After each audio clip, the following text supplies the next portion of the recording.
Nag-enjoy ba kayo? Nagustuhan niyo ba yung mga pinamili ko sa inyo? Opo, ma'am. Sobra kong nagustuhan yung mga pinamili mo.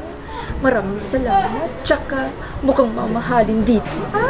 Opo, ma'am. Nagustuhan po namin. First time lang po namin makapunta sa ganitong lugar.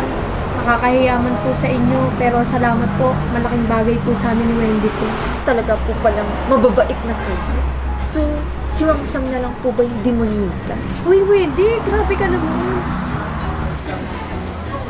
Actually, hindi namin siya iniisip. Nandito tayo para mag-enjoy. Yeah, right. Huwag na natin hanapin yung wala. Ay, ma'am. Pagpasensya niyo na po si Wendy. Ganyan po talaga yan. Ay, naku. Sanay kasi akong tatlo kayong nakikita kong maldita. Pero ngayon, siya na lang ang maldita. Kayo mabait na talaga. Alam mo, nakakatawa ka pala, Wendy. Oo nga, you're so funny. Ay, opo, ma'am. Masaya po talaga kasama yan si Wendy. Kaya nga po, lagi ko siyang kasama. Grabe ka naman, babes. Di naman masyado. Baka ilibre na ako lagi ni naman. Hanap-hanapin ako. So, that's it. Nandiyan na yung food.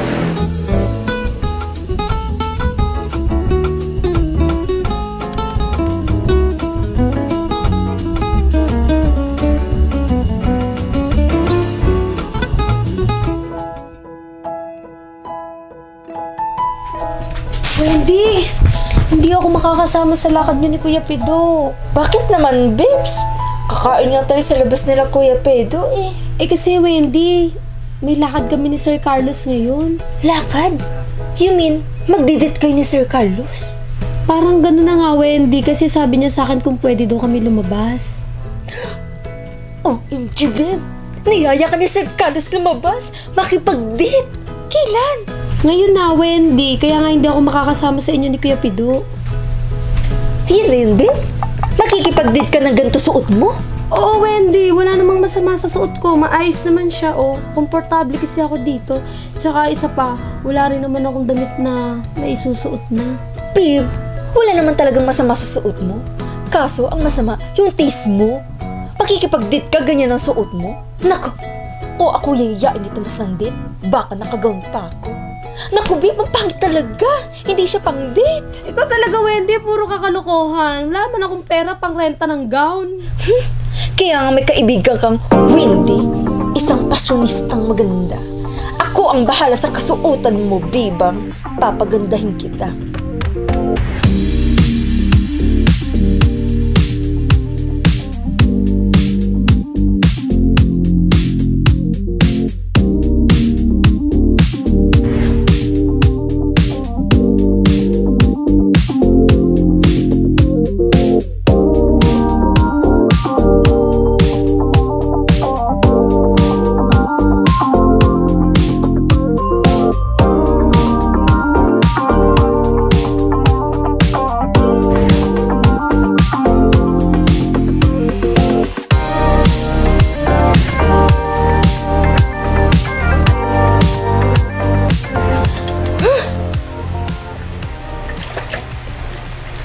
Grabe, babe!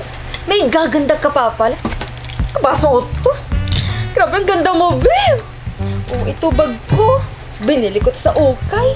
Hiramin mo muna. Nakakahiya naman. Ang okay lang yan. Makipag-date ka nang magka-love life ka na. O, tingnan mo nga yung tsura mo.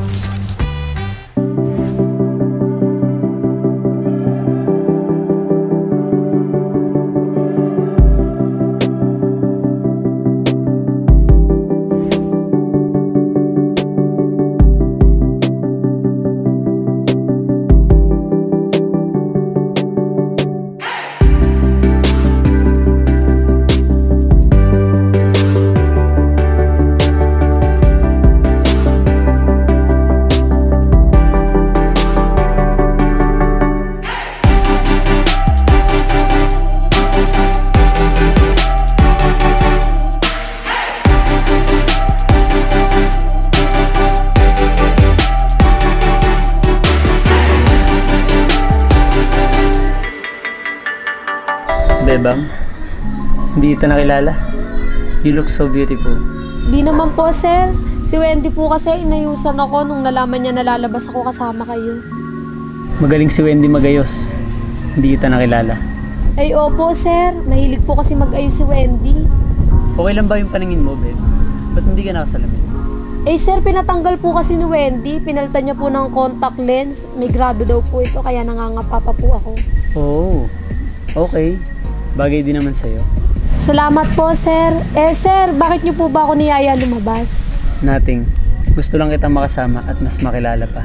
Bakit naman po gusto niyo ako makilala, sir? Ano po bang meron sa akin? Wala lang. Masaya lang kasi ako pagkasama kita. Tell me, Bebang, ano ba kasing hinahanap mo sa isang lalaki? Ang hinahanap ko po sa isang lalaki, sir, ay kulay gray po yung buhok, maputi, matangos ang ilong, mapula yung labi, matangkad. Sa madaling salita po, sir, nasa inyo na po lahat ng hinahanap ko sa isang lalaki. So, Bebang, pag niligawan kita, may pag-asa maging tayo. Oo naman po, sir. Gusto niyo po ba sagutin ko na kayo ngayon?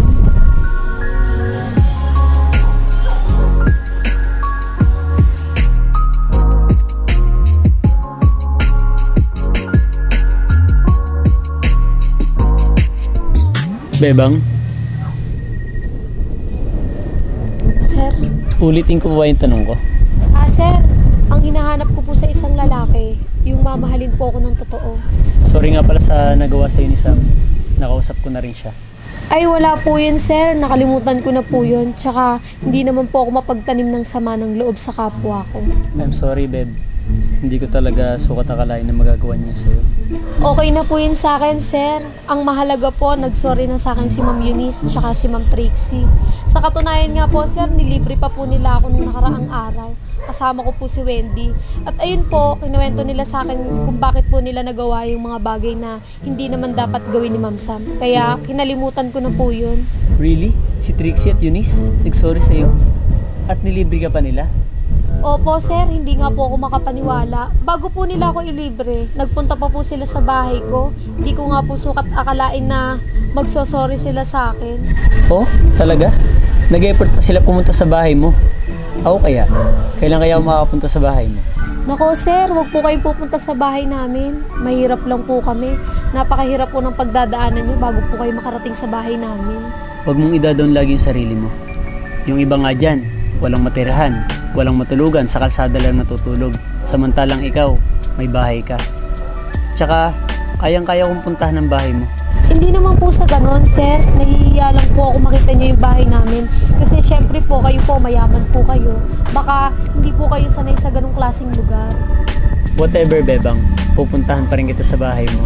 Besides, gusto ko makilala si Tutoy. Ay, sir, wag po kayong mag-alala. Makikilala nyo rin po si Tutoy.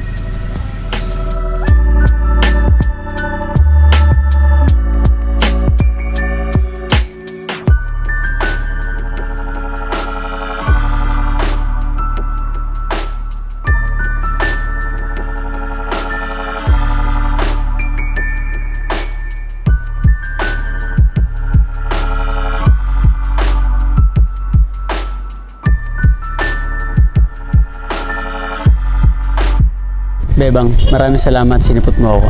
Hindi mo alam kung gaano ko kasaya na nakasama kita. Wala po yun, sir. Sobrang saya ko din po na nakasama ko po kayo. Next time ulit, Beb.